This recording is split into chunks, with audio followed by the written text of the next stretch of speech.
Channel पर जो भी वक्ता ने कहा वो उसकी अपनी राय है, जिसकी पुष्टि नेशन न्यूज देश के नागरिकों को मेरा नमस्कार। जय भीम, जय भारत, जय जोहार, जय संविधान। मैं वीपी सिंह, समाज सेवक, पालम क्षेत्र, आपकी सेवा में कुछ शब्द व्यक्त करना चाहता हूं, क्योंकि देश की इस परिस्थिति में आपने जो देखा है, आजकल जो चारों तरफ एक ऐसा अफवाहों का माहौल या फिर दूसरे जातिवादी माहौल पनप रहा है, जो हमारे भारत देश के लिए बहुत ही एक कलंक का काम है। साथियों, आपने देखा कि किस प्रकार से मणिपुर में अत्याचार हुआ। ये हमारे देश के लिए कलंक है। जहाँ जिस देश में नारी सुरक्षित नहीं, उस देश में क्या सुरक्षित हो सकता है। आप लोगों को समझना होगा कि नारी का सम्मान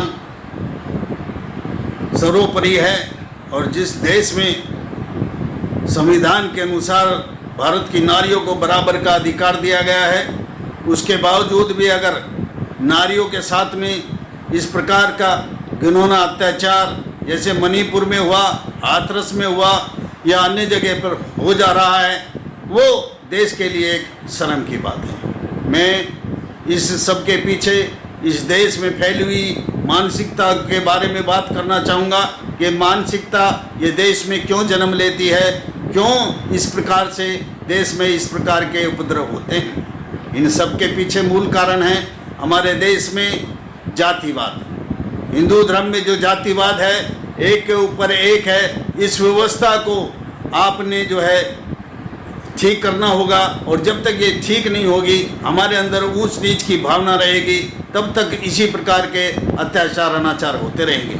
आपने देखा होगा कि हमारे पूर्व राष्ट्रपति श्री कोविंद जी भी जब मंदिर में गए, उनको भी मंदिर में नहीं जाने दिया और उनके साथ में थोड़ा सा अभद्र व्यवहार किया गया, जो उन्होंने तो नहीं कहा, लेकिन जनता ने और देश में इस प्रकार का एक ऐसा मैसेज गया कि इस देश का इतना बड़ा जातिवाद जो राष्ट्रपति के लिए भी इस प्रकार का काम करता है।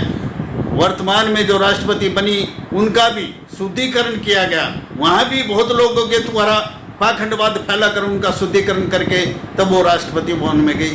तो ये जो चीज़ें चल रही हैं, वो देश के लिए शुभ नहीं है। ये देश का जो संविधान है, ये धर्म निरपेक्ष है, पंथ निरपेक्ष है, इसलिए सभी धर्मों का सम्मान होना चाहिए। और सभी को, अगर वो हिंदू है तो उसको बराबरी का सब जगह समतामूलक समाज बनाने का काम होना चाहिए।